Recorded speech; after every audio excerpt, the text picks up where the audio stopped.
together to see we all share the same interest. And we know where our goal is now. We know where we need to head. We know who's weak. We know where to, fine-tune that. I'm kind of glad we did have this thing because it's been a long time coming.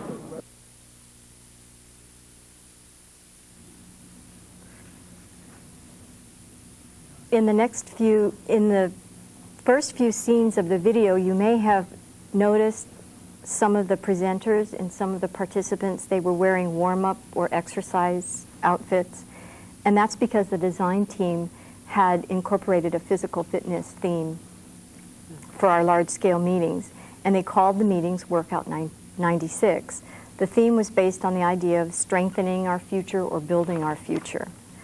And using this theme enhanced the team's ability also to promote the team meetings to our employees in a fun and upbeat way. The team designed a series of back-to-back two-day meetings where everyone would come together to develop a shared vision and ways to improve our organization. So that city services were not disrupted, the team decided to divide the meetings into 4 groups of 200 employees each, with the group meetings over 4 consecutive weeks. And then from each group, 25% were selected to attend a final 2-day meeting, and we called the final 2-day meeting a convergence meeting. And the purpose of that was to take all of the data generated from the previous 4 meetings and put that into a written plan of action. At the convergence meeting, our employees helped us define what business we were in, where we wanted to be, what our key focus areas were, and what we stood for. This plan, illustrated in the next visual, is now commonly referred to as our organization's MVVGs, or Mission, Vision, Value, and Goals. At the convergence meeting, this next visual illustrates everyone's agreement on department-wide actions, which again were collected from the data from the previous 4 meetings. Next, we identified the top initiatives that we needed to work on to achieve our preferred future. In this next visual, a group of 20 employees volunteered during the convergence meeting to work with the leadership team to determine how to prioritize and move forward with our initiatives. During the action planning phase, teams were established to work on the top 5 initiatives from a list of 10 as shown in this next visual. These teams and their members were a representative cross-section of employees from throughout the organization. Their purpose was to review the initiatives and to develop recommendations for improvement. The top 5 initiatives were navigating the Public Works Flight Plan. This initiative created a team called the Navigation Team that would be responsible for coordinating the remaining 4 initiatives. And I'll go over each one briefly: the training design, external communications, employee performance evaluation, and something called challenging privatization. Mike will now talk about the results of our efforts and what we learned. As far as the results, I'm going to talk about it in terms of not necessarily products, but if there's questions later about products, I can certainly respond to those. But I'm going to talk about more as a result of Workout 96 and as a result of going out to the employees and saying that what we need to do is to create a more collaborative, inclusive work environment for our organization. So what type of changes do we need to make as leadership, as a leadership of the organization? And so I'm going to talk about how we now do things differently than how we did prior to initiating our large organizational change effort. And the first thing is that the changing role of leadership. It used to be that before it was a role of leadership when there's a problem to come up with a solution and then direct the front line to implement those solutions. Well, in a collaborative, participative environment, we don't believe that's the role of leadership anymore. We believe that our role really is being able to identify what are the key issues or business systems that we need to make improvements on. Creating that team of folks with the knowledge and the skills within our organization to come up with the solutions, provide relevant information to that team. And that's important in order to give the team the focus that they need. And we also need to be able to articulate the compelling reasons on why this is important for us to work on. And that's important because so that as a team gets started, you provide a good focus and you define that focus for the team. And then from that point, the role of our leadership is to provide the support, the resources, and the encouragement for our department teams to get their work done and to achieve the outcomes that we're hopeful of. Now, the benefits of this and what we've seen is that by doing this, it really improves the quality and sustainability of these improvement efforts by utilizing and leveraging the knowledge, talents, and creativity and experiences of everyone. And as a result of that, the outcomes that are produced are not change, but they're actual improvements. And this happens because these change initiatives are introduced and driven by the people who are the most knowledgeable. And in many times, they're also the credible voices in the organization. And this change is based upon a common understanding of the organizational need and the importance of it for our organization. By doing it this way, this also supports an important organizational message that we've been trying to send over the last 4 to 5 years, and that is that our success cannot be the responsibility of a select few, that we're all responsible and accountable for the success of our organization. Another thing that we're doing differently is we're investing more in our employees. And some examples of that is that we now expand opportunities for people to work beyond their classification. And what that means is as you're getting folks involved, creating teams to work on department-wide issues, that means you need different skills. You need people who are able to facilitate, people who have an understanding of the process, people who can lead the process, and people who are willing to participate in that process. And so we've been giving people those opportunities. So in some cases, leaders of the team in their normal work would be a solid waste driver. But several hours out of the week, they become the team leader over one of our teams. And by doing this, the real benefit we found is that we're also leveraging and utilizing the interests and skills of people. Because many times the job classification that they're in, that's something that they're doing because they need a job and they need the compensation that comes with that. But that may not be their real interest or their real passion. And so by doing this, we're really trying to identify what those skills, interests, and where the passion is. And we've been getting terrific results as a result of that. The other thing is we've been decreasing dependency on consultants. When we started, we relied very heavily on external consultants. And what they brought into our organization was the understanding of different change processes and the professional facilitation that we needed in order to make progress. But in order to sustain this, we couldn't afford to continue to rely on consultants. So what we've also done along the way is that we've created a train-the-trainer program. So we've hired consultants to come in and train our people to be the facilitators, and also to put on some specific training that we've done throughout the department. Another thing that we're trying to do differently is that we're trying to create shareholders within the organization, and this is kind of the ownership thing that Ron was talking about earlier. People who feel accountable and take responsibility for their actions, rather than people who feel victims and who are completely dependent on the traditional hierarchy for their bosses to tell them what to do, how to do it, and when to do it. Now, we've been going through this for the last 4 or 5 years, and in addition to making some good progress as an organization, there's been a whole lot of learning that's gone on here. In the next slide, I talk about some of these things.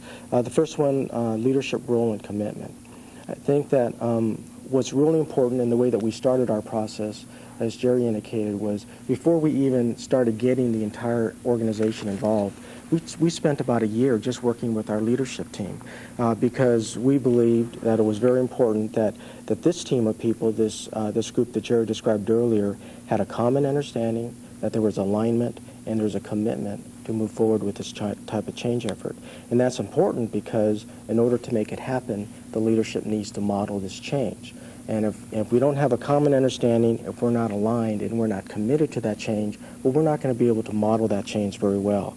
And the reason for that's so important is because you can say a lot of things, but the organizational messages are really sent via what you do versus what you say. As far as the leadership role also indicated before, that's changed. And what we learned is that as leaders, we need to focus more on our business systems and business processes and less on the day-to-day tasks and activities. We have a whole bunch of people who know what their jobs are, they do it well, and they just want to be left alone to do it. And we think that that's the right thing to do. And also, the role of leadership is that we believe that we are the ones that ought to be held accountable for providing the relevant information and for articulating the compelling reasons on why we need to go through changes, so that we're providing the rationale and encouragement for people to make the right choice. And that's ingrained in a belief that, we've heard the word sustainability a lot since we started this program, is a belief that, in order to create sustainable organizational improvement, that the change needs to be based on personal choice versus a mandate. The other thing that we've learned is the power of meaningfully involving people. Meaningfully involving people is important to the creation of an environment for sustainable organizational improvements, because it utilizes and leverages the knowledge, talents, and creativities of everyone, and it supports the reality that the success of our organization is not the responsibility of a select few, but that everyone needs to be responsible and accountable for our success.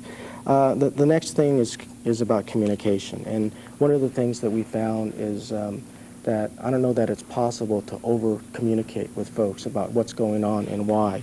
However, but in addition to frequent communication, the communication needs to be informative, and it needs to be interesting, and it also needs to be relevant.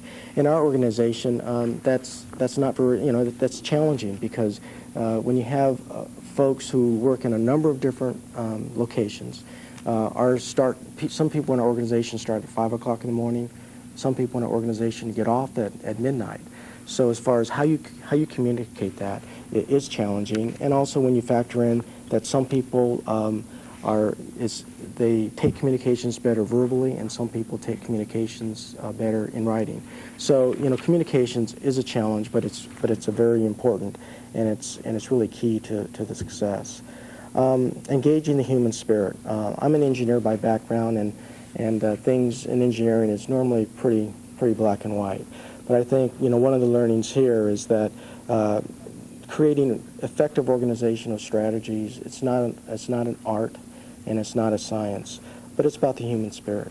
And by tapping into the human spirit, by being open and honest about what you're doing, and including and involving people in defining your program, creates an excitement and energy within individuals, which result in people who are motivated, committed, and feel personally responsible to your success.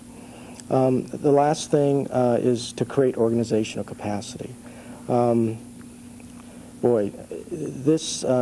things that we do in our organization to create teams, to sustain teams, to support teams, it takes a lot of work, and it takes a lot of energy. And as we know, positive things don't happen overnight, and you can't do it alone. So as part of the process, we know that we must continually recruit and encourage people to join in. The other thing about creating organizational capacity has to do with training. And I think Ron spoke about that earlier also, is that, again, when you begin working and when you adapt more of a team environment and doing things, some of the skills that you need are different. Facilitation skills. You need to be able to educate. And a lot of what we do also is being the good negotiators and developing good strategy. And although we find that people have talents in those areas, what we need to do is identify people with talents, give them the training so that they can be skillful, so that we're providing the capacity in our organization to continue with the efforts that we've started. I guess in closing, one of the titles in this conference is about removing the fear factor. And our experience in working in our organization is that, yes, fear can be a pretty large barrier to effective change. But I think what we've also learned is that what people a lot of times are fearful of is about the unknown, and there's trust issues within the organization. And so that's why, for us anyway, the principles of shared leadership and meaningful and involving people is important because we feel that we need to build trust and credibility through education and open and honest communication, because we also believe that our ability to continue our efforts is going to be a function of the level of trust in our organization, as well as the frequency and quality of how we communicate to our people about what's going on and why. Okay. Thank you. Thank you very much. Yeah, impressive presentation. Thank you both, Jerry and Mike. As we wind down toward getting close to lunch, it's on your agenda there is coming towards question and answer time. I know, as some of us up here have been discussing, there are some questions, especially probably for Mike and Jerry. I will once again read the phone number, the fax number, and the email number for those of you who may be out there and furiously thinking about what needs to be asked here. The phone number is 1-816-410-6091. The fax number 1-816-410-1100. And if you're going to send an email, it's apwa@kcpt.org.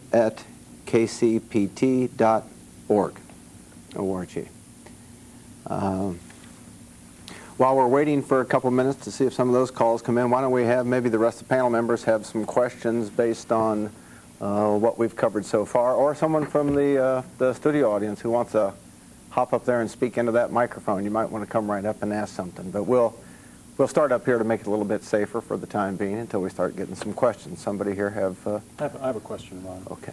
Mike, could you tell us a little bit about some of the risks that you encountered as you started up your program, and possibly share some of the mitigating strategies you devised to address those risks? Well, I think, you know, there were many risks. I think one of the risks is that the organization has gone through a lot of change strategies, and they became the flavor of the month that Ron referred to earlier. So, and so when you go from more of a top-down to more involving everybody, boy, there's a big risk there because of the expectations that you're creating with the organization. And if you don't follow through on those expectations, it could have been pure disaster. The other risks is, you know, there are union issues. Being a city in the public sector, there are political issues. Some of the ways that we address those is that although we didn't make this public, what we planned on doing, we didn't keep a secret either. Jerry mentioned as part of the process of bringing in the city managers, because we wanted them to buy into what we were doing and for them to understand the risks involved as far as the public perception of having a large-scale meeting for 2 days with all of your employees. On the political side, we also developed a strategy of getting their support by involving them in our 2-day meetings. In fact, at the beginning of each one of the 2-day meetings, we invited either the mayor or one of the council members to come and address and make some opening comments. So they actually came, opened that meeting, and talked about their impressions of Public Works and you know, that they understand that it's a challenging job and we have a lot of real demanding people. With regards to the public perception, we actually created a communications plan. Thankfully, we didn't have to use it, but we were ready. We developed some key messages on why this was important, why this was worthy of spending public dollars. And so we're ready with a communication strategy to deal with the press if that happened, and fortunately it never did. I also have a question for Jerry. As you were launching these meetings, that we saw examples on the videotape, I know there were lots of things said at those meetings. There always are. Some of the comments are very positive, supportive. Some may not be. Could you give us a feel for sort of the downside? What should we expect to hear from people attending these meetings for the first time? Well, you're referring to the customer feedback portion when we went out to interview our key customers. Both we did get from data. the customers and from your own employees. What kind of things did they say? Well, from the customer's point, we actually invited them, as Mike indicated. They were actually part of our large-scale meetings. And so they came and they shared and gave their feedback verbally to our employees. And some of it was positive, and some of it was not very positive. And I think our design team felt that the employees, we all needed to hear that, both the good and the bad. And some of the negatives that were voiced by our, for instance, a community organization, it centered around not so much what it was that we were doing, but it was how we were doing it. And basically, it was communication. It came down to communication, that we were perhaps paving a road or doing something and not informing the community. Or if we did, it was, you know, a very quick turnaround time. And we would do this over and over and over again. So, I mean, those are examples of the kinds of comments that our customers gave us. And frankly, a lot of our employees were not, some of them were not thrilled to hear this. But again, we felt that it was necessary that everybody hear the information together. Do they feel better today about it, now that they've gotten it out on the table? I think we have a better understanding of what the issues are. In terms of feedback from our own employees, it was a pretty complicated process.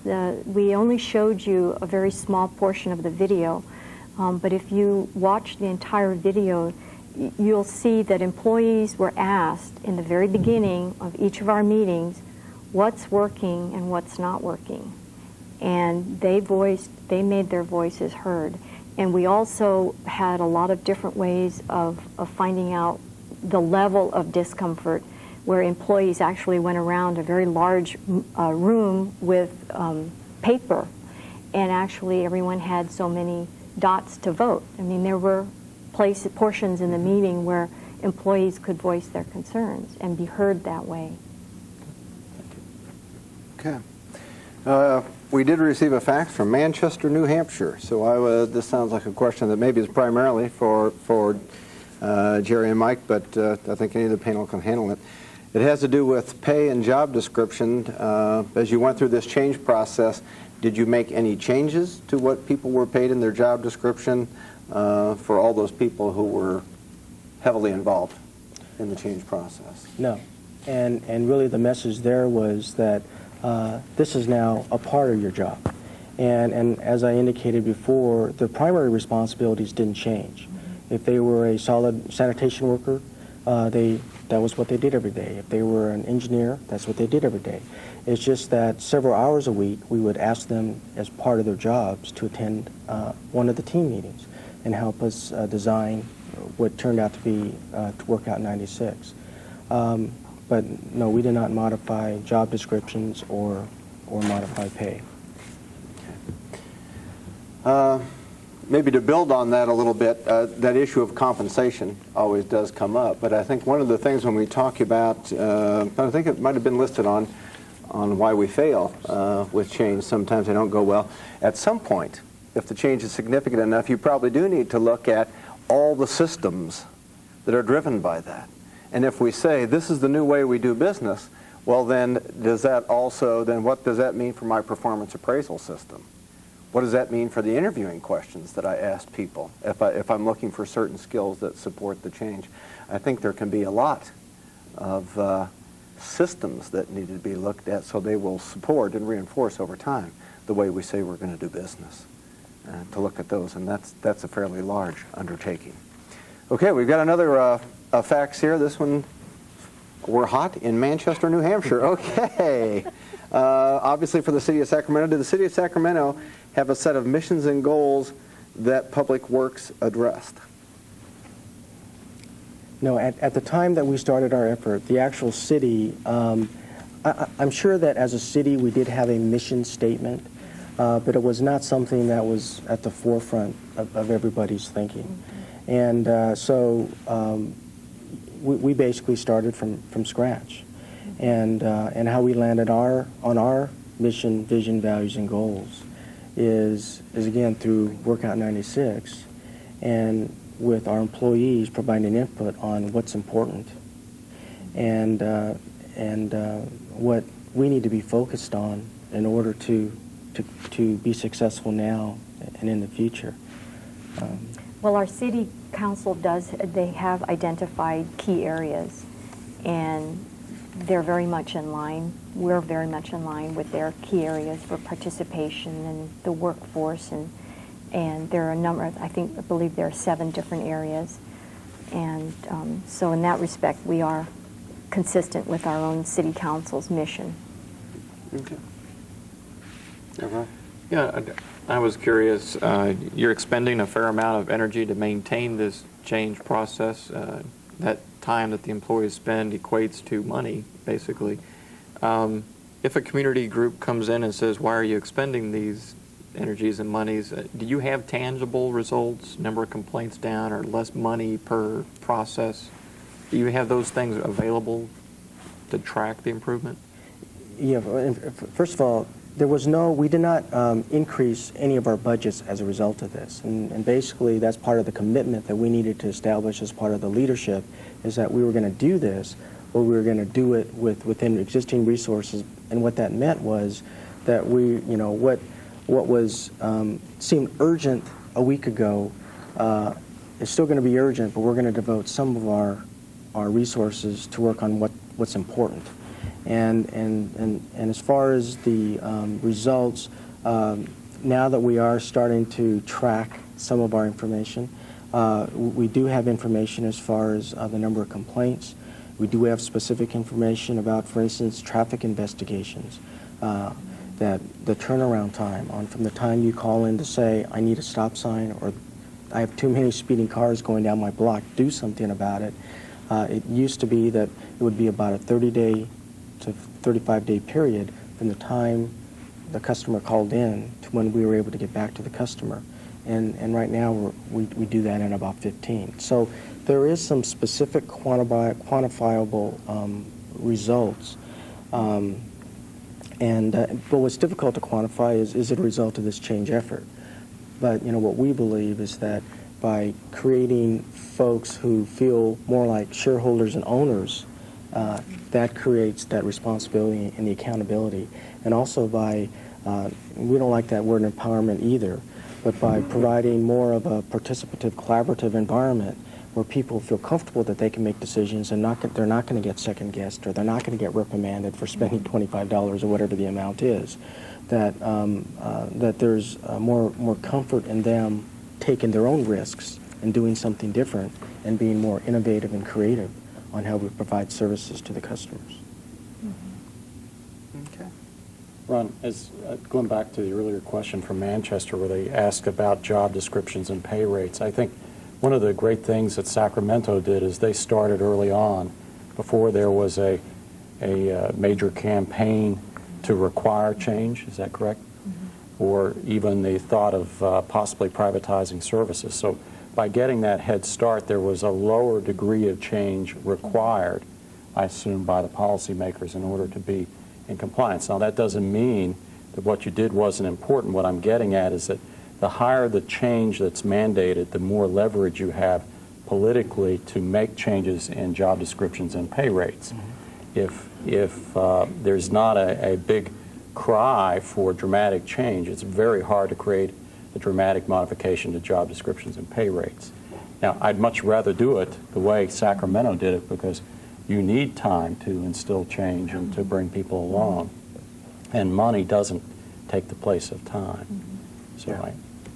That's a good point, and I think when you talk about, we were talking about earlier, people's perceptions of the need to change, very seldom do you have that one overriding massive issue that says if I don't do something, we're in trouble. Right. That seldom happens, so you do have enough time, if you're lucky, to plan that thing out and not make massive changes that you have to backtrack from and start over. We're about out of time. Any last thoughts from the studio audience? No?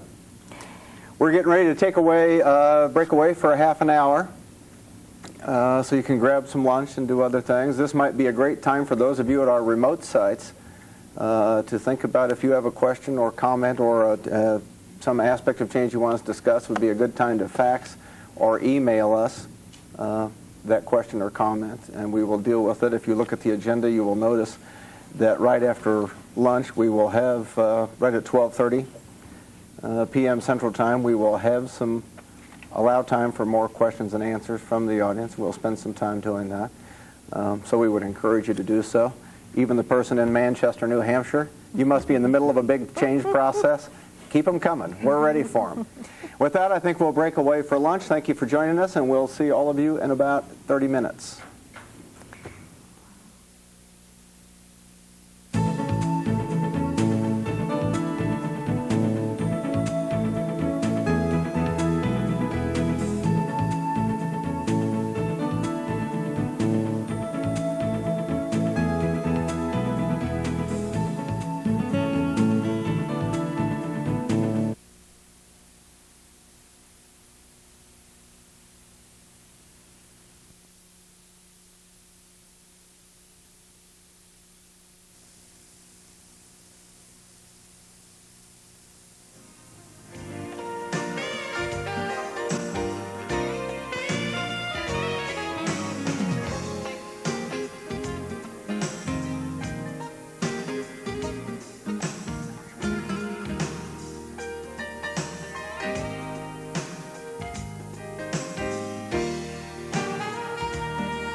Good afternoon and welcome back. We're glad you're joining us again for the second half of our program on managing change effectively, overcoming the fear factor. During lunch, we did have some more questions come in via fax. Our friend up in Manchester, New Hampshire, hello, we got another fax from you. We're glad to have that. We're really curious here on the panel on what is going on up in Manchester, New Hampshire. It must be a difficult change. We'll start with that question that was faxed in to us. The participant up there asked to please elaborate on one of the 5 top initiatives that I believe it was Mike who you talked about on the challenge to privatization, and maybe we want to go off in that direction with you or John talking about that. Okay. I think what the question is that when Jerry was providing information about Workout 96, one of the top 5 initiatives that we committed as an organization to work on was to challenge privatization. And what happened from that point on is that we created a representative cross-sectional team of people who had an interest and who wanted to work on this issue. And as a result of that, the work of that group actually led us to develop business plans. And so as an organization, for the last 2 years, our operating budget has not been based on what we spent the year before, and what we think we're going to spend this year is actually based on a business plan. Where every division took a look at their primary business purposes and then developed a plan and developed their budget around that plan. This is one of the things that it was very, when you see people get involved, and it's a very inspiring thing to see.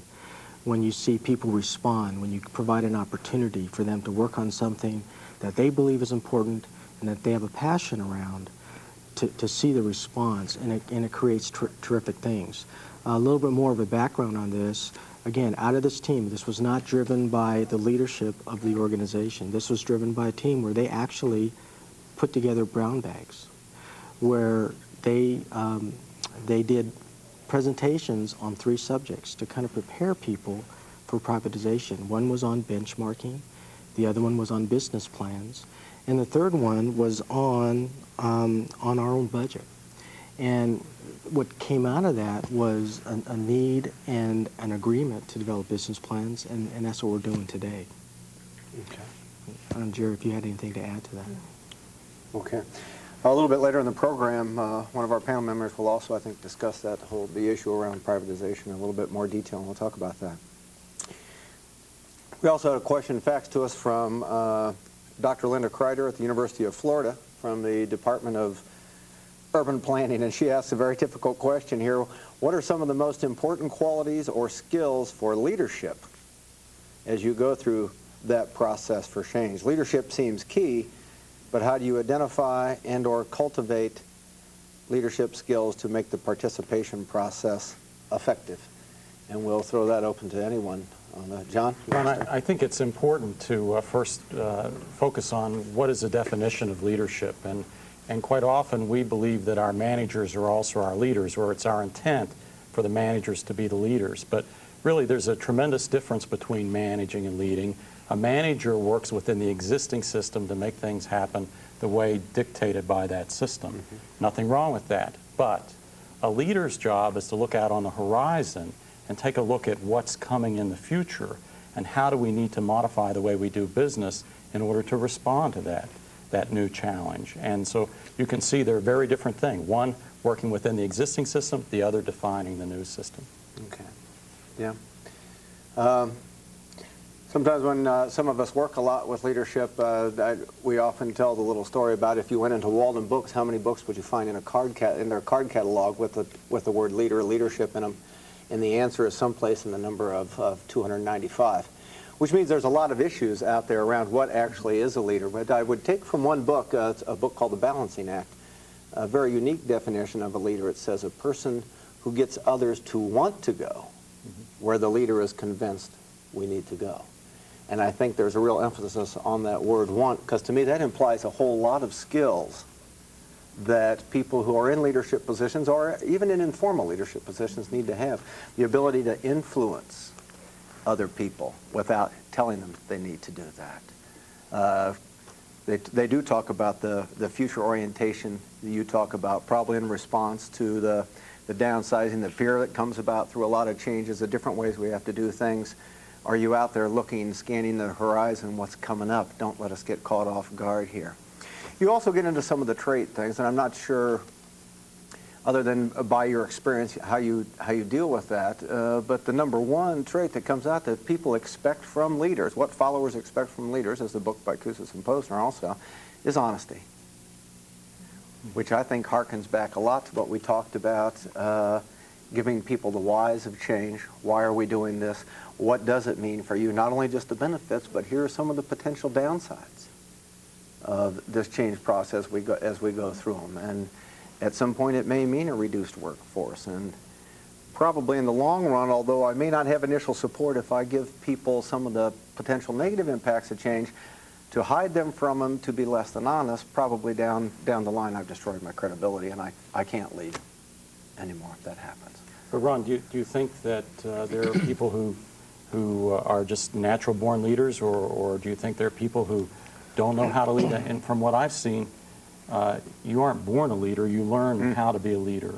Yeah. And if you look at the characteristics, whether they be predictability or honesty or vision or courage is my favorite criteria. They're all things you can make a decision to acquire and actually set out on that mission. I think courage is the one, to me, that's the most telling, because anytime you propose some form of change, it takes courage, because there are going to be people who don't want to change and will go to great lengths to keep that from happening. And so, courage is absolutely a fundamental criteria for being an effective leader, because you're going to have to take on many battles as you go through the mission. Yeah, yeah. I think it's kind of scary because you do get into a lot of trait theory that are personality traits, things that we don't normally test for, interview for, and a lot of times you don't find out until you come in. I would refer back to the Balancing Act, and it talked about what kinds of things do leaders do. And I think when you start looking at those traits, Dr. Kreider asked about in regards to participation. People who are good leaders, yes, they have to have courage. You also need to have a lot of comfort with themselves. They need to be able to say, I don't know. sometimes, which goes against many of our old models of leaders, which said leaders, as you pointed out earlier, Mike and Jerry, leaders make the decision and say, go do this, we go this way. That's not necessarily leadership anymore, especially in a participative environment. They need to say, I don't know. They need to say, I made a mistake. And if for nothing else, in the role model for people, that as we go through this change process, I'm as liable to make a mistake as you are. Because I'm a leader, because I'm in a management position, I'm not exempt from that. And they need to be able to say thank you to people a lot, which we often sometimes forget to do. Well, I know in our experience, having now been working with teams for a number of years, I think a leader also has to have a lot of passion. And what we found in our experience is it's not your title. And in our Workout 96, we did ask those key questions earlier in our meeting about what's working, what's not working. We generated the list and we narrowed it down to those 5 top initiatives.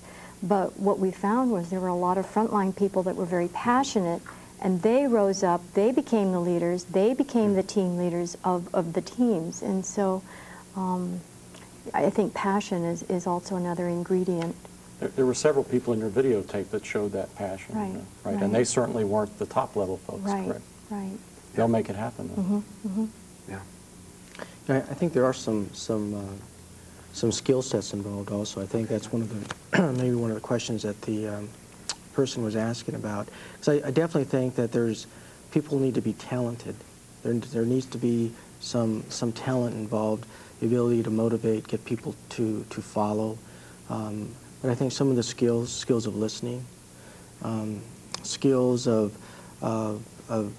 there's always a lot of data around us, but having that ability to take data and convert that into relevant information so that you can create the compelling reasons why people ought to go off in a different direction perhaps.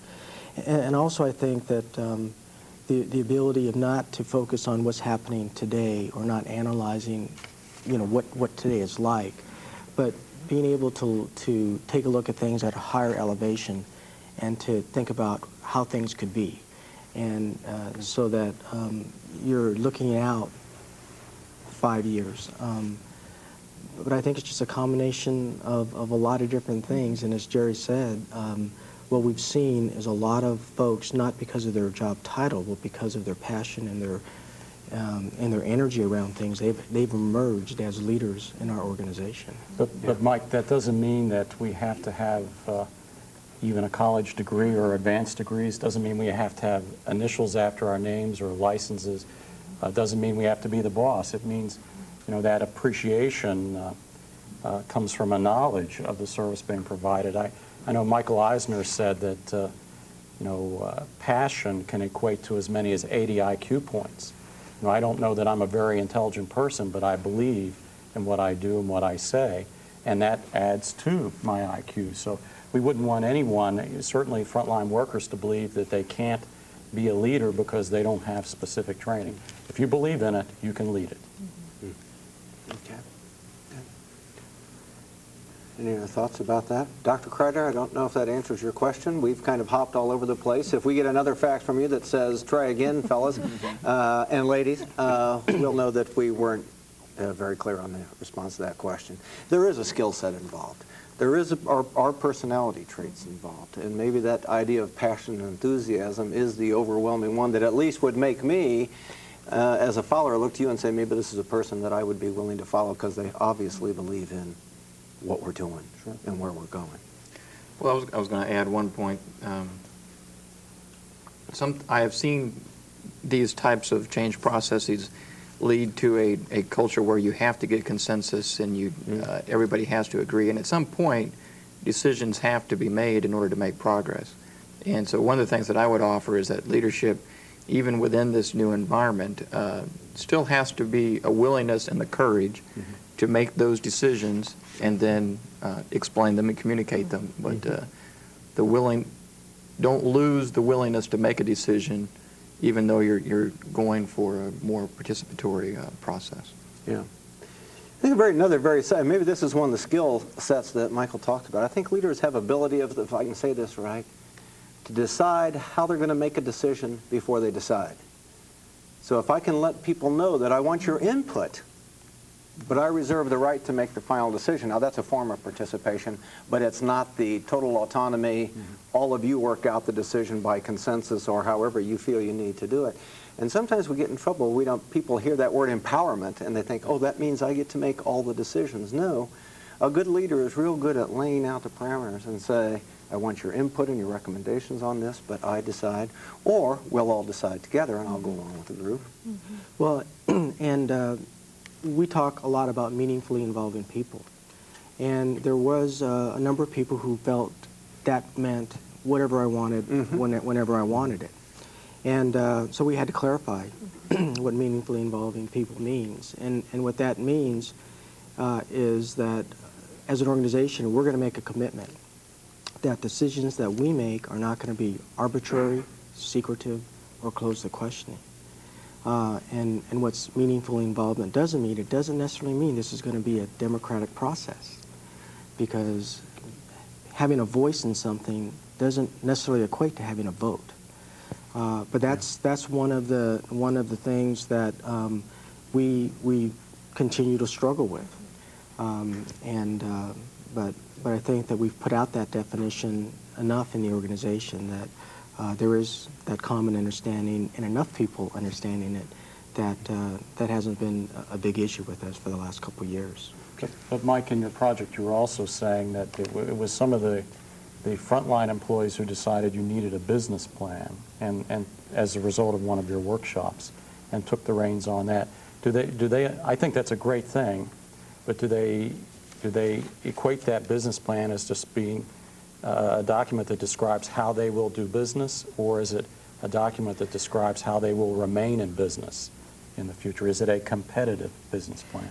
At this point, I would not say that it's a competitive business plan. I think that it's a transition of what you just said, because one of the first things that we realized that we didn't have the data to really do the competitive business plan that you're talking about. But as a result of understanding that, then we created systems to collect the data.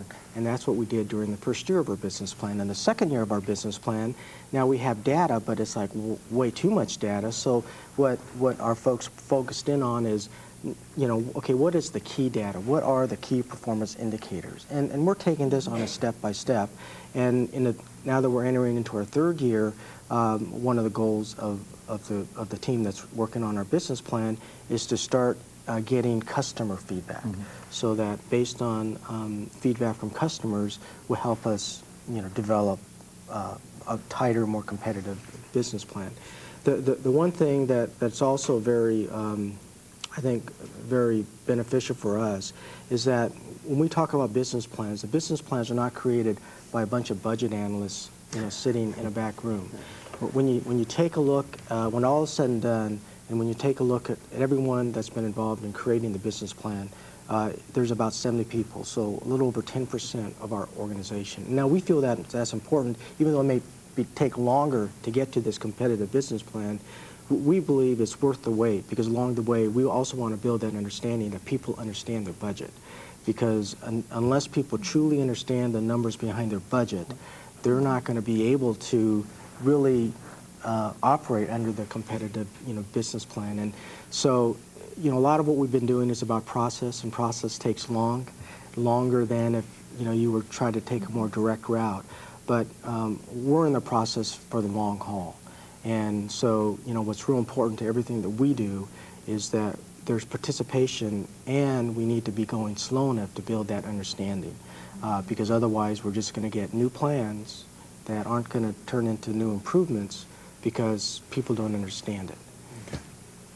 Do your people realize that when you start that business planning process and you produce a document, that part of the deal is you comply with the plan as well? It's one thing to talk it, it's another thing to walk it. Do they have that message? Yes, but we're just arriving to the point now where we can actually quantify it, okay, and actually where we can develop quantifiable goals so that we can check back in to see how, as an organization, we've done. But we're not quite there yet. Sure. But that is something that, as the business plan team is kind of outlining their plan for developing the business plan over the next couple of years, that's part of the process of every year knowing that with every year, we're going to try to make a couple new improvements and to get us close to a real business plan. Do they mention that your competitors, your potential competitors in the private sector, have their own competitive business plans that perhaps include provisions for the city of Sacramento? I think that there's awareness of it, but you know, that as far as who, I don't believe that we know that. Okay. All right. Thank you. Since someone from our studio audience mentioned this to me at lunch, I'll bring it back up. You kind of triggered the thought there, Mike, about when you were talking about data collection. And Jerry, maybe you would want to do this. We were talked about that first question about that you asked when you brought your customers in and said, what's your perception of how we're doing? And the person in the studio audience said, you know, every time we have done that, it has just scared the devil out of our frontline people. That there's some other agenda going on there that means I'm going to lose my job if we do this. Yes, we need the data, but don't collect it about me. Did the city of Sacramento, did you do anything to kind of make it safe for people, or make it have employees say, yeah, this is a good thing to collect this data, even if it's less than positive, to kind of reassure them that the purpose of this is for us to make improvements and plan, not to take a shot at those who maybe have made some mistakes in the past? I think just by having the design team, and they were employees that were representative of our department, most of them were frontline, and I think by them and also with the team constantly communicating with our employees about what the process was about, what was going to happen in the meetings, I think that alleviated some of the fear. I mean, I believe our team felt that it was important for the employees to hear that message, both good and bad. Okay. Do you think they understood that while it's one thing to try to hide from the data, it may say something about me that I don't like, but do they realize the data is being collected? It may be collected by your competitors, if not you, and that eventually you really do need to know the truth about your performance and how well you need to be doing in order to still have the privilege of providing the service. Do they understand that there is data collection going on all the time? Maybe not by them, but by other folks who would like to do their jobs for them. I think Mike alluded to that partly with the business plan team. That's something that they were looking at. One of the first workshops that they did was, as Mike talked about, there were 3 workshops. And I think we had over 100 employees attend each hour long. They were at lunchtime, and it was on our own time, and we attended those workshops. And I believe the first one was about our competitors, and I remember some information being shared. So there was an understanding that there may be data being collected, but I didn't get the sense that frightened the employees.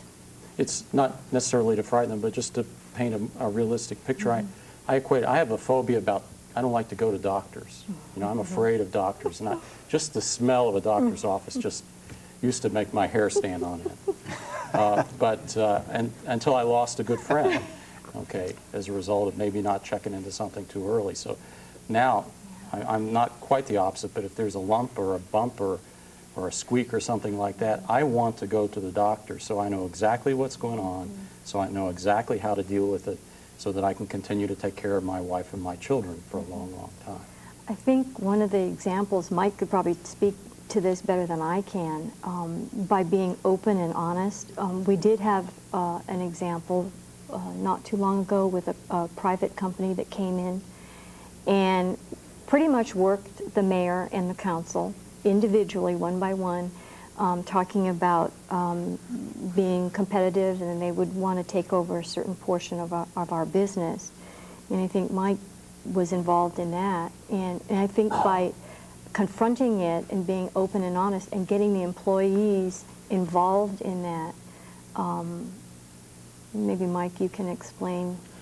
Well, when that happened, you know, one of the things that we really stress to our folks is how important it is to be open and honest and share the information. Because if we didn't, the consequences would be even worse.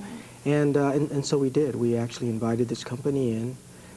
we gave them all the data information that we had. We provided office space for them. We assigned a supervisor for them for their 3 or 4 day visit to take them wherever they needed to go to explain whatever they needed to explain, and they came back with a proposal that was significantly higher than what it currently costs us, and we were able to show what it currently costs us to perform that same work.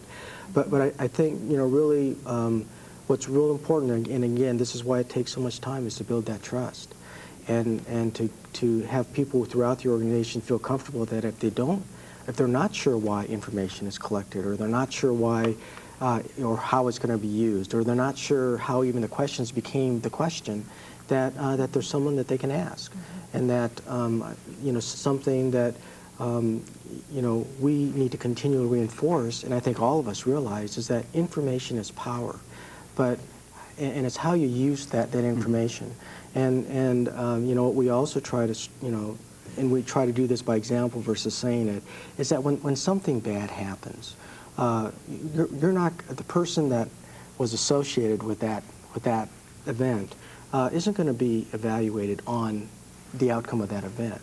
But what we need to do as an organization is evaluate that person on, okay, so what did he or she do as a result of that event? What did we learn? What are we doing to improve? If it's a systemic problem, what are we doing to identify the system that is, if we continue, there's a high probability that this bad event is going to happen again. And that's what we need to try to stress to folks, is that you know, we need this information, good or bad, so that we have an understanding of what reality is, so that we can take the proper steps to try to change that reality if that reality isn't the reality that we want. And we're encountering that also, and we've changed the way that we do employee evaluations, where it actually includes a 360 assessment. And I tell you, as a person, I think all of us who are in the positions of actually doing assessments on people, getting feedback from coworkers and customers, it just makes those assessments so much easier to do, so much more meaningful to the, you know, person being assessed, to where they can, I think, use it in a more positive way for self-improvement versus, you know, okay, so am I going to get a raise as a result of this? Okay. You know, going back to the original leadership question, I think another reason you have to have courage to be a leader is because you're going to make mistakes. And part of the deal now in 1999 is you don't go out there and punish the guy who makes a mistake because they're trying to do the right thing. Now, you have to be responsible about it, but leaders are going to foul up. And it's exactly like you said. The mistake is when you don't ask for help once you realize you're in trouble. Yeah. And what a great way to model the way, to own up to my mistakes and show that my career didn't end, my job didn't end, Sure. and for my employees that, now mistakes of carelessness and indifference repeated, that we may be talking about something different there, yeah.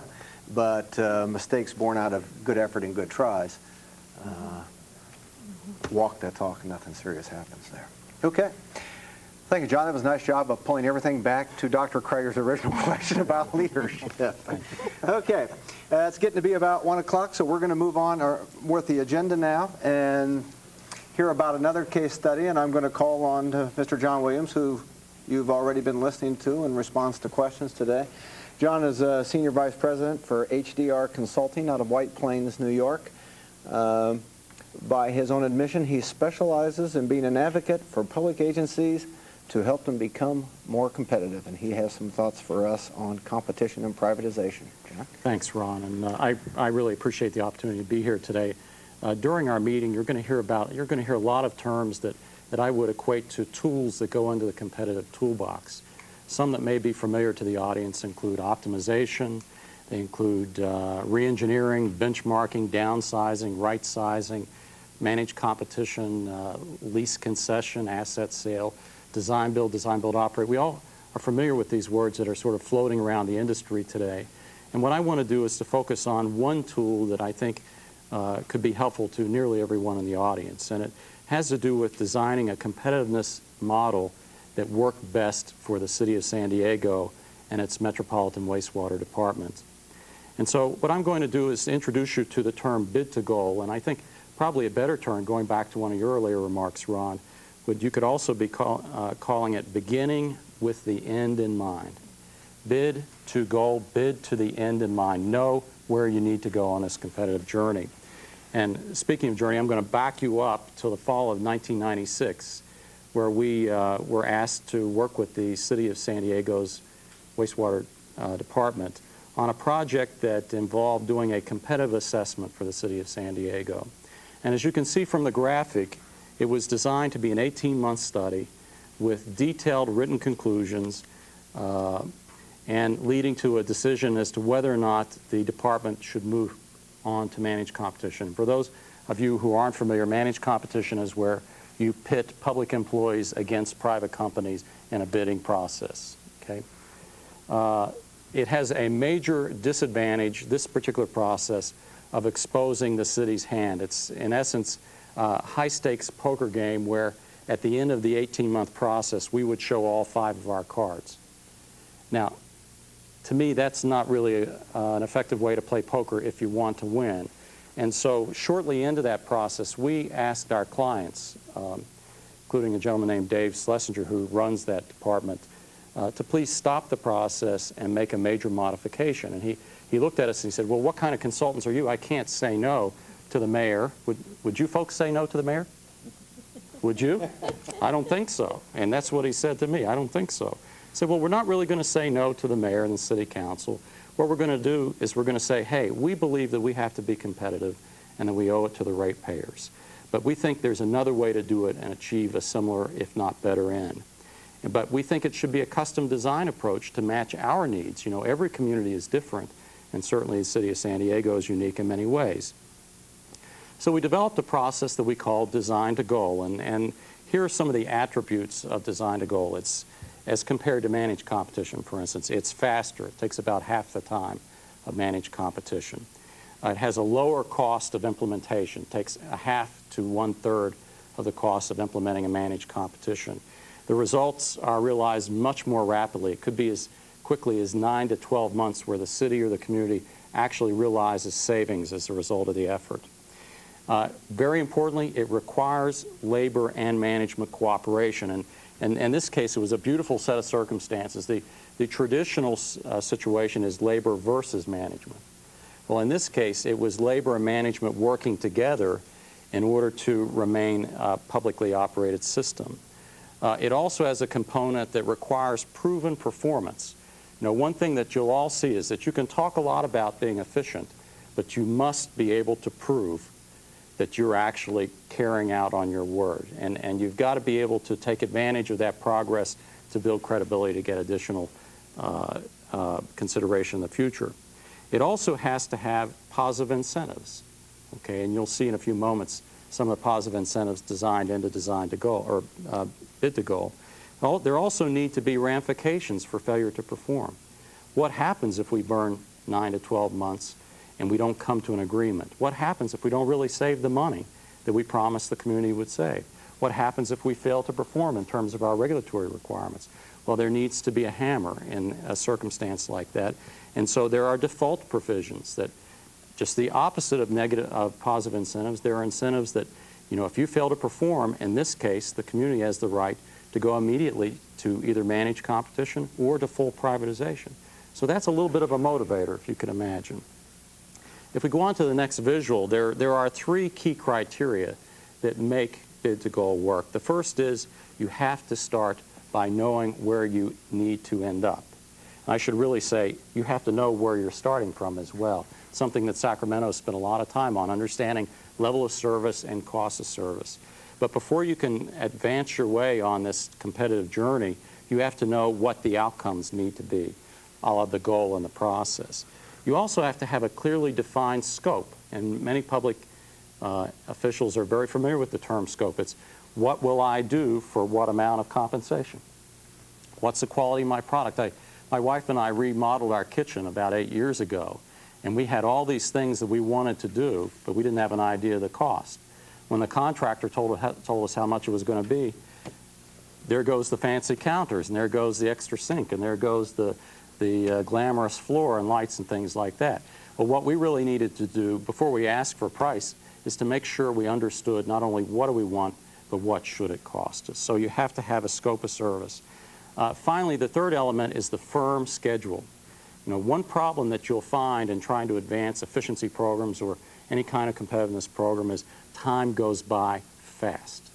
And there are a lot of folks who will say, you know, if we can make the clock turn fast enough, we'll probably outlast this manager or this councilman or this councilwoman or this mayor or the guy that's leading the harangue on our teamwork program. Well, you've got to have a firm schedule. In San Diego's case, we had a 9-month schedule and a 9-month commitment. If we didn't come back to the city with a jointly endorsed labor and management agreement, formal operating agreement, specifying how we're going to operate and exactly how much money we're going to save and what level of service are we going to provide over what specific period of time, then we would enter into default. Now, I have to say that I mentioned default twice. There's the opposite side of default, and that is as long as the employees are keeping their word and performing according to their plan, which they ratified, they're guaranteed protection from privatization. And by the way, the term of the agreement is 6 years, and it has an open-ended extension clause in it, so that at the end of year 5, for instance, we might negotiate another 5 or 6 years if we're performing well. Now, how do you establish the goal? How do you establish these competitive targets? That's part of the key, because this is all about finding an alternative to actually bidding against the private sector. Well, the goals first have to take into account what are the services you're providing. And in this case, we have a very large system in San Diego that we're working with. We have a 210 million gallon a day wastewater treatment facility at Point Loma. We have 2 biosolids management centers. We've got a series of massive pumping stations, and we have a gas utilization facility. If we go to the next graphic, you'll see we have a lot of other things to deal with as well. We have a centralized administration system. We have central financial services, centralized resource development and training, central support, maintenance support, communications network, and facilities maintenance as well. I think I mentioned that before. So once we had a chance to look at all those services and those facilities, we could understand where we were starting and what our level of service was and what it cost. Now it was time to set the ending point, the goal. So how do we identify cost levels that would be indicative of a competitive range? Because again, our challenge was to prove to the policymakers as well as the union leadership and the management team that we could actually tell them what a private company would bid for these services if afforded the opportunity. So we set out on establishing the competitive range. If we go to the next visual. In this case, by the way, there are many, many, many tools you can use. In this case, we were dealing in wastewater systems, and so we used a tool actually developed partially by our firm in the mid-'70s for the US EPA. It's called the EPA Water Cost Model. Now, before anybody rushes out and grabs their model and tries to do this for themselves, this is a modified model with proprietary information. But it gives us the ability basically to, through process modeling, to calculate the number of hours taken to run different components of their system. And so that means that we can tell you, we can set an efficiency target for a number of hours to run all these facilities in San Diego. We also know that that target would be indicative of an efficiently operated public system. Okay, now 100% of an efficient public system, that's not quite the same as a private system. And so what we did, if we go to the next visual, in order to take that number and modify it to reflect what a private company would do, we calibrated the model with actual market data from actual bids done in the past by private companies, and actually in a number of cases where we've been able to see several years of implementation. So we know not only were the bids good data, but they've been tested as well. And that gave us the ability to say that based on our results from the first model, we know that, for instance, in this case, a private company would probably staff at about a 68% level of the model outcome.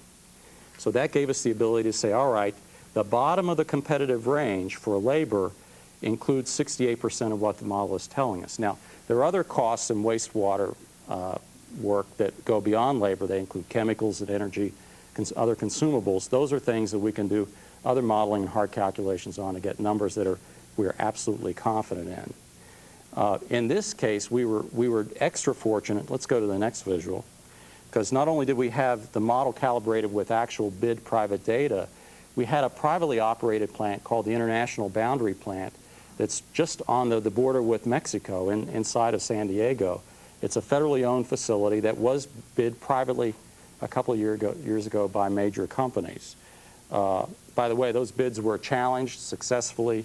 They have sort of an interim contract now, but it still gave us the ability under extreme competition to see what did those private companies say they could do it for, and how does that compare with our case for San Diego. So when it was time to go before the city council and the mayor and all the committees, we could not only say that, you know, we've modeled it, we've back-checked it, we've calculated it, but here's how it compares with what was actually bid in this neighborhood facility in San Diego. So now we know what our models tell us, what the bottom of the competitive range is. How do we calculate the top of the competitive range? Well, the bottom is the worst case scenario. And by the way, I would never recommend anybody operate a municipal facility on economics tied to the worst case scenario, because you're asking for the worst case scenario in terms of results. So in order to calculate the target range, let's go to the next visual. We took that basic staffing, chemicals, and energy data, and we added to it costs that would be reflective of what would be incurred by a private company, including modest profit. They have to charge for profit, their overhead, their administrative costs, their travel costs, their insurance costs, risk premiums, and the transition costs that go along with going from the public to the private sector. Okay. Now that gave us the top end of the range. So you see we've got the bottom and the top. Well, now how do we pick the point in between that we want our community to pursue?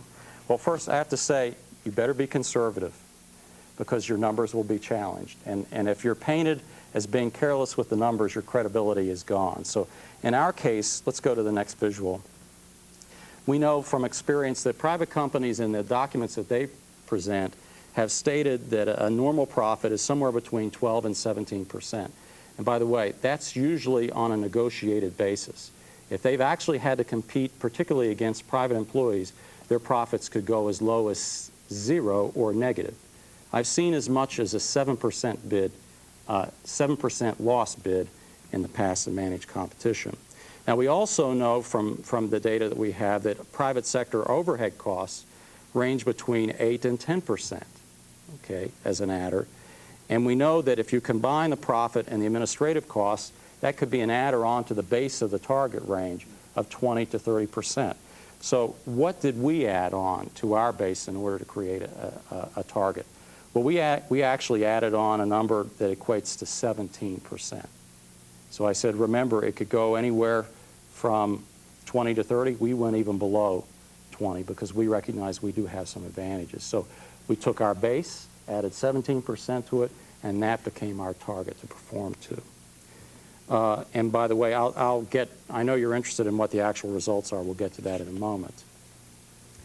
Now, the targets, at selecting that point on the competitive range, we actually set targets that were the equivalent of 81.7% of our baseline budget that, by the way, was inflated through fiscal years 98 and 2003. So it takes into account inflation. I think it was adjusted at 3% a year. There are also backward adjustments in the formula in case we don't experience full 3% inflation. Now, earlier I mentioned that one very important point was not only to have the targets, but also to be able to set up positive incentives. We said, all right, we want to target this point on the range as being the minimum level of savings required to continue to have guaranteed protection from privatization. Well, is that all we wanted? No, because we want the employees to be able to work themselves to the maximum level of savings possible. Well, how did we build that into the process? Well, we created something called an assurance fund. And the assurance fund basically provides positive incentives to the public employees to save more money. Okay? And from that additional savings, a portion of the money will actually be used to reinvest in the system to breed other future savings. Okay? Another portion of the money will be reinvested in the people themselves at the discretion of an investment committee made up of 2 union officials and a manager. Okay? So they have the ability to decide how they'll save the additional savings. And by the way, that additional savings is capped at $4 million a year. If they save any more than that, it automatically goes 100% back to the community. Let's move on to the benefits or the advantages of bid to goal real quickly. First, it's a proactive and it's an innovative route to additional savings and efficiencies without going through a rigid and possibly hazardous managed competition. I don't know, remember I mentioned at the beginning that these are all tools in a toolbox. I don't know how many people in the audience have ever used a jackhammer, but it's a tool also. And by George, when you finish using the jackhammer, you will have done something. I used one once in my backyard, and I realized, yes, I broke up the old patio, but I created a big mess. And I had to shovel it all into a dumpster before I was finished and then build a new patio. So, yes, managed competition can save you money, but it happens fast, it happens furious, and you're likely to have some problems afterward no matter what happens. Another advantage is, in this case, it gave the department an opportunity to be rewarded for some of their earlier efforts to achieve savings for the ratepayers. It also retains and maximizes city and community control over major public investments. And in San Diego's case, they have a variance from the federal permitting requirements that was a hard-won variance, and it saved them more than $1 billion in capital costs in terms of complying with the usual rules. They don't want to take any chance of losing that variance, so they are extremely concerned with their regulatory performance. So, and their policymakers were equally concerned, so they want to keep as much control as they possibly can. Another advantage is it encourages a positive labor management partnership. And as I said, in many of these projects, when they start, labor management view each other as adversaries. In this case, before the formal employee offering could be accepted, it had to be ratified by the union. And the management team had to sign off on it as well. And now, if they didn't do that and they failed to comply with the time requirements and some of the other basic givens, they would be in default. So they had a real incentive to work together. Now, I have to say, after 2 years, the city won a major labor organization award for cooperation based on what really happened as a result of this project. Now, there are also some drawbacks. Let's go to the next visual. Any target you come up with will be criticized. That's why you want to be conservative in how you calculate these numbers, and why you want to make sure you're standing on firm ground before you go to your city council or your mayor and say, hey, we can do this. If you have private companies in the neighborhood that would like to operate your system, they will likely oppose this process. Why? Because it basically eliminates their opportunity to bid against you for the life of the agreement or as long as you keep your word. Now, if you fall short, if you enter into default, another drawback is now you're really going to experience competition. Okay? So it's a serious thing. We don't mess around with this stuff, that's for sure. Now, I know a lot of folks are wondering, well, what about the results? You talked about it, it's a good idea, you like it, it's equates to remodeling your kitchen. Well, maybe not so much, but let's go to the results. I think the numbers say a lot. Now, if you take a look at the numbers that are posted here, and there are many, many other numbers that make this up, you can see at the top of the graph, under millions of dollars, numbers that indicate what's expected in '98 and what's expected in '99. As of July 1st, 1999, we completed our first full year of operation under the new employee-driven plan.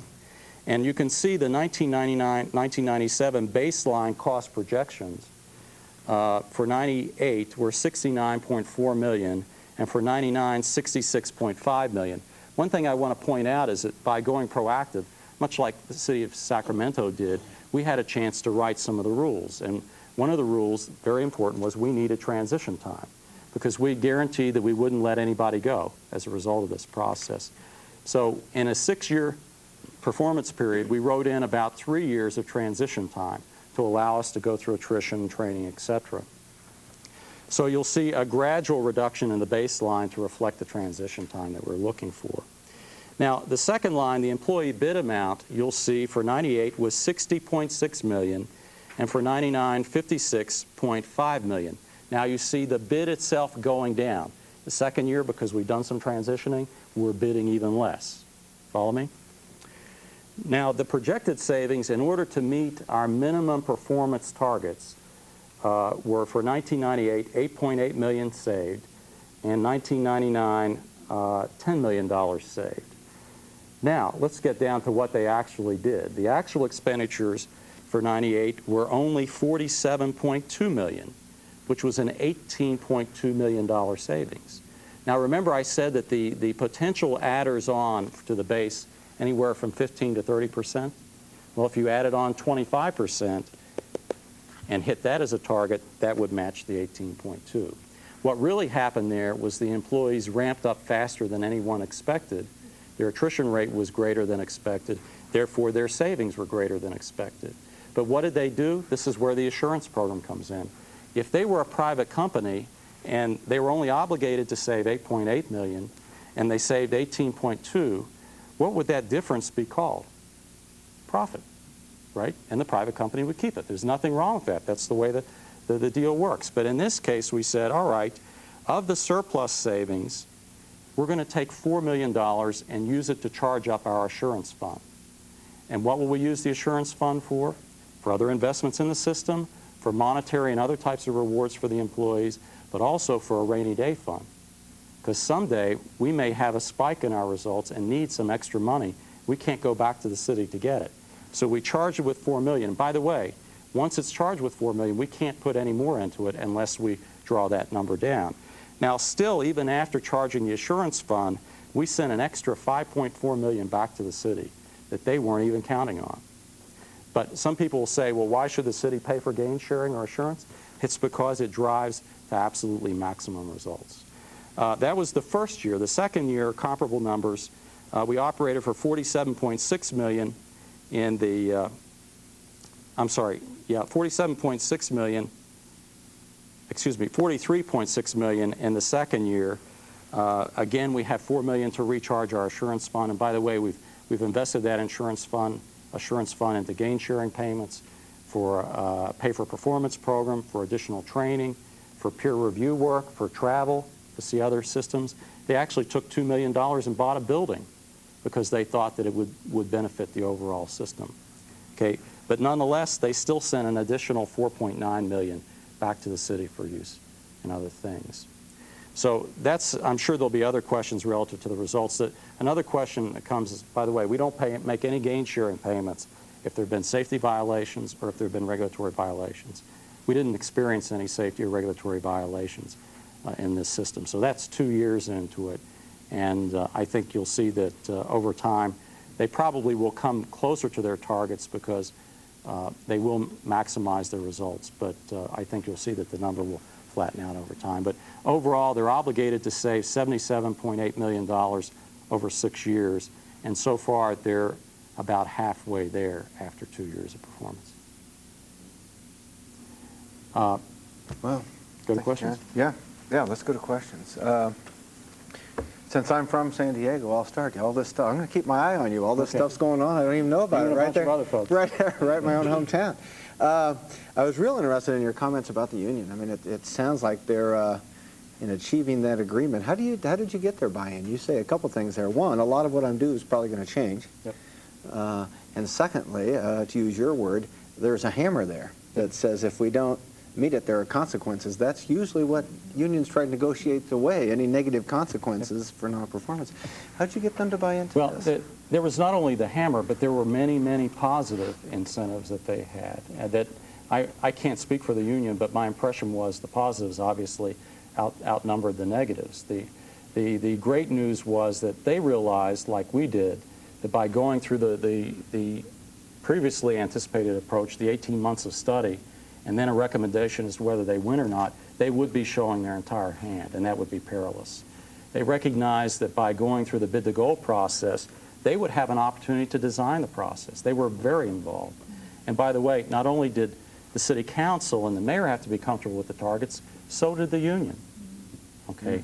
And so did the managers. I'll never forget Dave Schlesinger, a retired Navy captain, saying, you know, before we go along with this, I want to hear my people say that they can do it. He was a smart guy, and since then they have. There are many other positives. We protected the employees from any kind of layoff. We provided other financial incentives, their training incentives. And frankly, you know, the public employees in San Diego, and I think across the country, realize that the point here isn't can we outsmart a private company, can we outfox policymakers. We know that we owe it to our ratepayers to be not only delivering quality and service, but now we have to develop it or deliver it at a competitive price. And the unions there knew it too. And they're absolutely partners in achieving those results. Okay. All right. Other questions for John? What, I was curious about your thoughts on, you said one of the bids from a private sector company, I guess, showed a 7% loss. Is that realistic? I mean, why would I ever bid for your business if I said, and if I'm being honest, oh, I'll lose money on this? Well, it depends on what's coming down the line. You know, if you're operating a major public utility system, we're talking about enormous dollars here. I was involved in one project up in Rhode Island that ended up with a 25-year operations and maintenance contract for a 23 million gallon per day wastewater system. That's collection and treatment. Now, that's not a huge system. It's not tiny, but it's not huge. Do you know what that contract was worth? It's worth $450 million. Now, can you imagine the benefits to the company over 25 years of a $450 million cash flow? What would a private company do to win a contract of that size?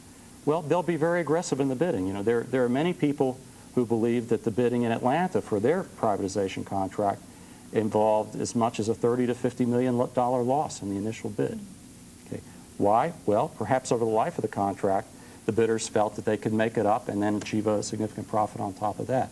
I was in another community just the other day out in the West, out in Arizona, where if you won a 20-year deal to operate their wastewater system, the value of that contract could be $4 billion. So you might think of taking an initial loss, especially if there are lots of things that are likely to change in the system over the term of the contract. If there are change of laws, which we've counted 100 change in laws, at least in the water and wastewater business in this century, if there needs to expand or improve a facility, if there are other things that weren't anticipated in the original procurement, those are opportunities to amend the operating contract, including the price, without the benefit of competition. Okay. All right. I think we have a phone caller with a question. Can we be connected up to that person? And, is that possible? Is it Manchester, New Hampshire? From Corpus Christi, Texas. Okay.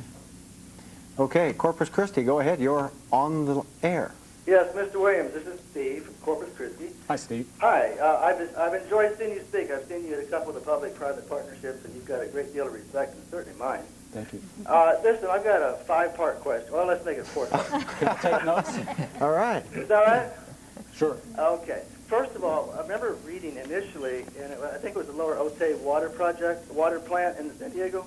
Yep. There was an RFP, and I thought one of the issues there that popped up there was that the RFP wasn't guaranteeing employment, wasn't requiring the private guys to guarantee employment. And I thought what happened was the labor unions got involved, and there were a lot of problems. Perhaps you might comment on that. But another question would be, I guess you called managed competition a jackhammer approach. Yep. And I'd like you to comment on that. I agree with you, but there's some thought down here to manage competition. Another question, where else have you done bid to goal? So let me hang up and I'll listen to you. Okay. Well, thanks for your question. I was just down in Corpus last week, and it's a pretty nice-looking place down there, actually. Let's start off with the OTAI question. The City of San Diego's water department, which is separate from what I've been talking about, went through the 18-month study process. They presented their numbers, and they were directed to bid for their jobs. At that point, our firm was hired to help the public employees work their way through a managed competition process. Now, in the RFP, there were many issues there, and by the way, there were 2 teams of consultants, our team that worked with the employees and another team that was hired to develop the request for proposals, the bidding rules, the performance specifications. And to be honest with you, that was a couple of years ago. I don't know if they weren't required to guarantee employment or not. I think you're probably right about that. Things have changed, and I'll get to that in a moment, relative to the issue of guaranteeing employment. But in the end, about 2 days before the proposals were to be taken, and we had them all signed, sealed, bound, ready to deliver for the public employees, the procurement was stopped. And it was stopped due to a number of things. Largely, number one, the union brought a lawsuit against the city, basically, and I'm not a lawyer, so I don't want to be too carefully quoted on this, but claiming that the procurement process didn't acknowledge or didn't follow the meet and consent terms under their collective bargaining agreement. Therefore, it wasn't a valid process. They also raised a couple of state constitutional issues that were never really worked out. In the end, the procurement was dropped. The public employees were directed to go on and implement their plans for optimization, but that was pretty much it for the RFP at OTI. That's one thing. When you get involved in one of these processes, you really have to spend a lot of time and effort developing those RFPs. And you have to recognize that what you're buying as a result is not concrete and steel. You're buying a service contract between the community and the people to be offering that service. And you're not even, you can't tell that company or those bidders how to do their jobs. You basically settle on a product and a price. That's what it comes down to.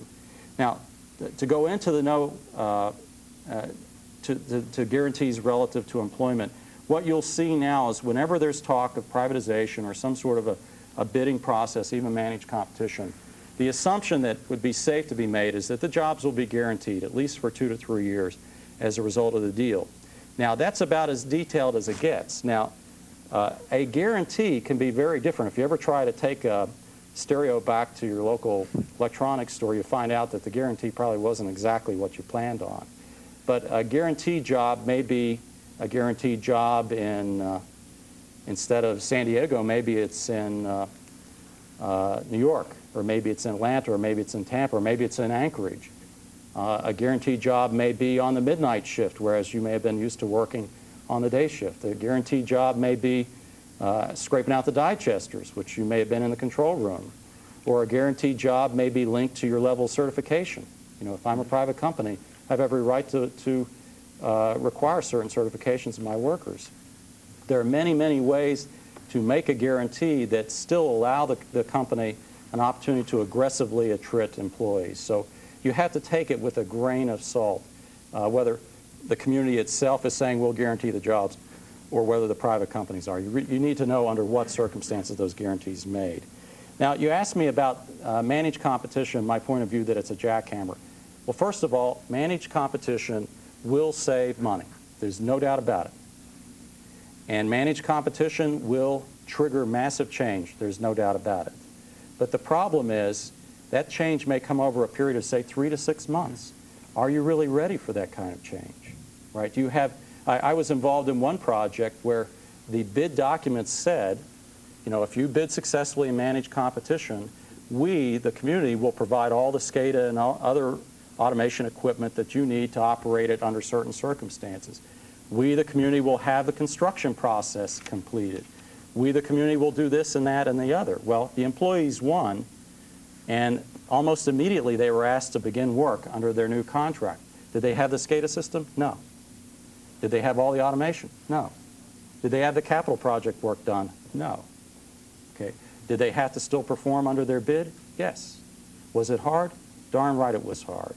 And did they have challenges? Absolutely. So, what I'm really saying is you use that jackhammer, you break up the concrete. Either you get it out of there fast or you're stuck with a mess in your yard.